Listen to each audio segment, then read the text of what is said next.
Lesson number 5 तक हम complete कर चुके थे और जैसा आपको बताया गया कि लेसन नंबर 1 से और 5 तक हमने बहुत सारी विचारधाराओं के बारे में अध्ययन किया, जिसमें न्याय से संबंधित विचारधारा थी, धर्म से संबंधित विचारधारा थी, इसके अलावा स्वतंत्रता और समानता से संबंधित विचारधारा थी। पिछले लेसन में हमने राजनीतिक समाजीकरण संबंधी विचारधारा पढ़ी थी, अर्थात किस प्रकार से एक व्यक्ति अपने परिवार में रहकर, अपने शिक्षण संस्थाओं में जाकर, अपने राजनीतिक दलों में शामिल होकर कैसे समाज से संबंधित परंपराओं और रीति रिवाजों को सीखता है। आज हम पढ़ने जा रहे हैं राजनीतिक संस्कृति, लेसन नंबर 6। राजनीतिक संस्कृति भी एक विचारधारा है और ये किस प्रकार की विचारधारा है? राजनीतिक संस्कृति एक ऐसी विचारधारा है जो पीढ़ी दर पीढ़ी चली आती है। अर्थात राजनीतिक संस्कृति का अर्थ है कि राजनीतिक क्रियाएं, राजनीतिक अभिवृत्तियां जो है वो पीढ़ी दर पीढ़ी निरंतर रूप से संचालित होते रहना, ये राजनीतिक संस्कृति कहलाती है। इसमें विशेष रूप से आमंड एंड पावेल के द्वारा अपनी परिभाषाओं के द्वारा राजनीतिक संस्कृति को प्रतिपादित करने का प्रयास किया गया। एलन पोल ने भी अपने सरकार और राजनीतिक गतिविधियों के माध्यम से राजनीतिक संस्कृति को प्रतिपादित करने का प्रयास किया। हम बात कर रहे हैं राजनीतिक संस्कृति की पीढ़ी दर पीढ़ी जो राजनीतिक गतिविधियां चली आ रही है वही राजनीतिक संस्कृति है। इसका मतलब क्या है? इसका अर्थ ये है कि हमारे दादाजी किस राजनीतिक दल का सपोर्ट करते थे या हमारे दादाजी राजनीतिक क्षेत्र में किस प्रकार का अपना योगदान देते थे, वही प्रक्रिया हमारे पिताजी ने की और वही आज हम कर रहे हैं और इसके बाद आने वाली पीढ़ियां करेंगी। तो निरंतर रूप से जो एक प्रक्रिया चली आ रही है पीढ़ी दर पीढ़ी, इसी को राजनीतिक संस्कृति का नाम दिया जाता है।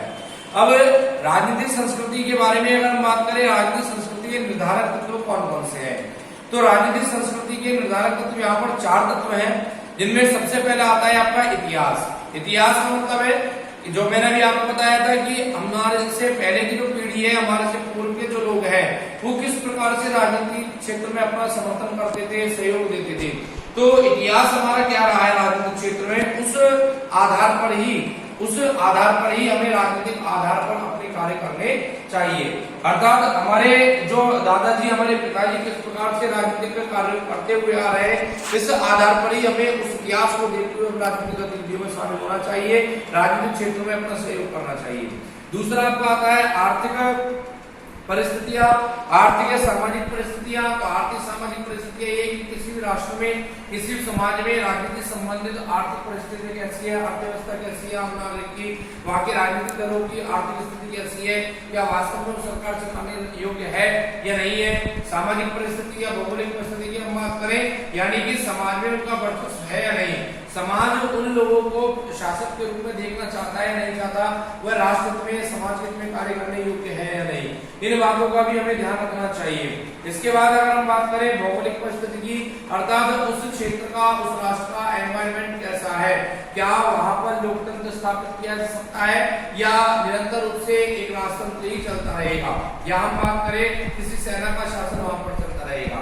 ये बहुत सारी परिस्थितियां, बहुत सारे बिंदु अगर हम बात करें तो राजनीतिक संस्कृति को निर्धारित करते हैं। अर्थात राजनीतिक संस्कृति निर्धारित करने वाले तत्व यहाँ पर आपको जैसा बताया गया, इतिहास है, धार्मिक परिस्थितियां है, भौगोलिक परिस्थितियां है, आर्थिक और सामाजिक परिस्थितियां है।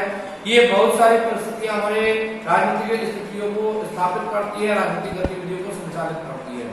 अब निर्धारित तत्वों के बाद यहाँ पर अगर हम बात करें तो यहाँ पर इसके प्रकारों की बात आती है कि राजनीतिक संस्कृति के प्रकार कितने हैं, यानी राजनीतिक गतिविधि कितने प्रकार संचालित की जा सकती है। इसमें हम पहली बात करते हैं आंग्ल भारतीय राजनीतिक स्थिति। आंग्ल भारतीय राजनीतिक स्थिति का एक कुछ भाग इंडिया का, कुछ भाग ब्रिटेन के लोगों के द्वारा सामंजस्य स्थापित करके राजनीतिक गतिविधि को संचालित किया जाना। जैसे आपने पढ़ा होगा कि भारतीय संसद में एंग्लो इंडियन लोगों की नियुक्ति भी की जाती है। एंग्लो इंडियन आपको बताया था क्या होता है? एंग्लो इंडियन का अर्थ होता है जिसके नागरिक के माता पिता में से कोई एक व्यक्ति इंग्लैंड का रहने वाला नागरिक हो और एक व्यक्ति भारत का नागरिक हो, अर्थात उसकी जो नागरिकता होगी वो एंग्लो इंडियन यानी आंग्ल भारतीय होगी। तो आंग्ल भारतीय राजनीति की स्थिति भी भारत में चलती है। दूसरी आती है आपके यहाँ पर गैर यूरोपीय राजनीतिक परिस्थितियां। गैर यूरोपीय राजनीतिक परिस्थिति का मतलब है कि यूरोप के देशों से बाहर निकलकर जो राजनीतिक गतिविधि चलती है वो गैर यूरोपीय राजनीतिक व्यवस्था कहलाती है। इसके अलावा अगर हम बात करें पश्चिमी राजनीतिक व्यवस्था, साम्यवादी राजनीतिक व्यवस्था, यानी कि पश्चिमी देशों के अंदर जो राजनीतिक व्यवस्था चलती है, चाहे वो अमेरिका हो या हम बात करें साम्यवादी देशों की जैसे सोवियत संघ, रूस, उज्बेकिस्तान, किर्गिस्तान आदि कई ऐसे संघ और राष्ट्र है जिनके यहाँ पर अलग प्रकार की शासन व्यवस्था स्थापित की गई है। तो एक राजनीतिक व्यवस्था वो हो गई आपकी, और एक है आपके सर्वाधिकारवादी राजनीतिक व्यवस्था। सर्वाधिकारवादी राजनीतिक व्यवस्था का अर्थ क्या है?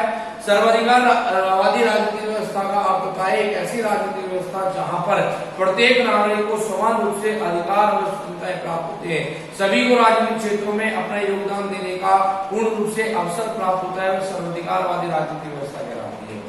यहाँ अब हम आगे बात करते हैं राजनीतिक संस्कृति के जो तत्व हमने पढ़ लिए। अब हम बात करते हैं इसकी विशेषताओं के बारे में, इसकी विशेषताएं क्या क्या है।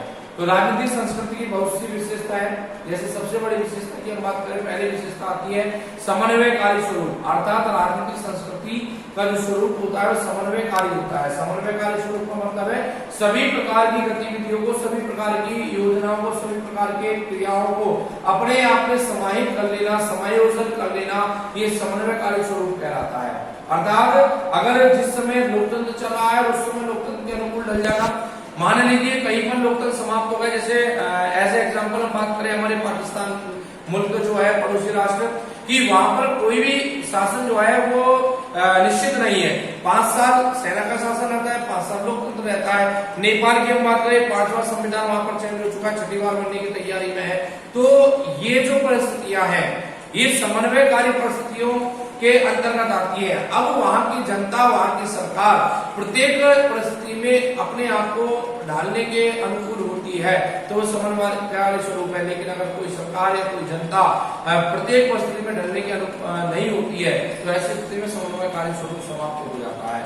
अर्थात किसी भी राष्ट्र, किसी भी समाज के द्वारा समन्वयकारी स्वरूप को अपनाना ही राजनीतिक संस्कृति कहलाती है। दूसरा है गतिशीलता। गतिशीलता की अगर हम बात करें यानी समन्वयकारी स्वरूप के बाद, तो राजनीतिक संस्कृति एक ऐसी क्रिया है, एक ऐसी गतिविधि है जो निरंतर रूप से संचालित होती रहती है।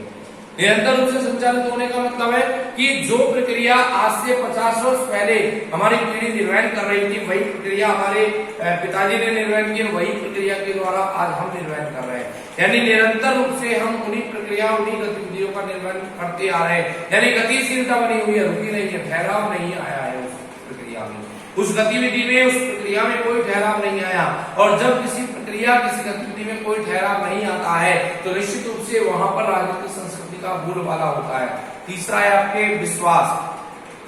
विश्वास यानी कि जो भी शासन व्यवस्था हम उपयोग में ले रहे हैं, जिसको हम संचालित कर रहे हैं, उसके हमें ऊपर पूर्ण विश्वास होना चाहिए। पूर्ण विश्वास का मतलब है कि पहले अगर हमने उसको अपनाया तो उसके परिणाम कैसे रहे, अगर उसके परिणाम अच्छे रहे तो हमें निरंतर उसको संचालित करते रहना चाहिए। लेकिन उसके परिणाम कहीं नकारात्मक हमारे लिए रहे, राष्ट्र के लिए नकारात्मक रहे, समाज के लिए नकारात्मक रहे, तो हमें उस गतिविधि को, उस प्रणाली को त्याग देना चाहिए। अर्थात किसी भी राष्ट्र की शासन व्यवस्था, किसी भी राष्ट्र की संविधान व्यवस्था, किसी भी राष्ट्र की राजनीतिक व्यवस्था पिछले उसके जो रिजल्ट है उस पर आधारित होती है, और अगर उसके रिजल्ट अच्छे रहे तो निश्चित रूप से हम उसको आगे संचालित करते रहेंगे। तो ये आपके राजनीतिक संस्कृति संबंधित विशेषताएं थी, और ये विशेषताएं जहां होती है अर्थात राजनीतिक संस्कृति यथावत रूप से चलती रहती है। ये आपका लेसन नंबर 6 था, और इस लेसन नंबर 6 जो छोटा सा लेसन था वो कंप्लीट हो गया। आपको इसकी पीडीएफ अभी सेंड कर दी जाएगी। तो ज्यादा लंबा लेसन नहीं था, केवल 2 पेज का लेसन था, आपको समझाया गया। आप अपने बुक के माध्यम से इसको एक बार सेल्फ स्टडी करें, और सेल्फ स्टडी करने के साथ जो आपको पीडीएफ भेजी जाती है, अगर बुक अवेलेबल नहीं है आपके पास तो अभी पीडीएफ भेज दी जाएगी, उसको आप पढ़ लें, देख लें। कोई क्वेश्चन आपके माइंड में, कोई डाउट अगर आपके माइंड में पता होता है तो आप उसको क्लास के माध्यम से, टीचर्स के माध्यम से क्लियर करने का पूर्ण रूप से प्रयास करें। और इसी प्रकार से हमारे साथ वीडियो क्लासेस के माध्यम से या ऑनलाइन क्लासेस के माध्यम से बने रहे, क्योंकि इस कोरोना संक्रमण काल में, कोविड-19 के समय में विद्यालय आपको एक बहुत अच्छी सुविधाएं प्रोवाइड करवा रहा है, जिसका आप पूर्ण रूप से उपयोग करें। आपके लिए सब्जेक्ट, अपने सब्जेक्ट के संबंधित जो बातें हैं वो आपको निरंतर रूप से समझा रहे हैं। आज यहाँ पर आपका लेसन नंबर 6 कंप्लीट हो चुका है, और इसका आप सेल्फ स्टडी करें। सबसे बड़ी बात जो आपको डेली कहा जाता है कि आप घर पर रहें, सुरक्षित रहें, अपना ध्यान रखें, अपने फैमिली मेंबर्स का ध्यान रखें, और इसी प्रकार से हमारे साथ क्लास में बने रहें। आगे की बातें हम अगली क्लास में करेंगे, इंतजार कीजिए। तब तक के लिए ओके, थैंक्स फॉर लर्निंग।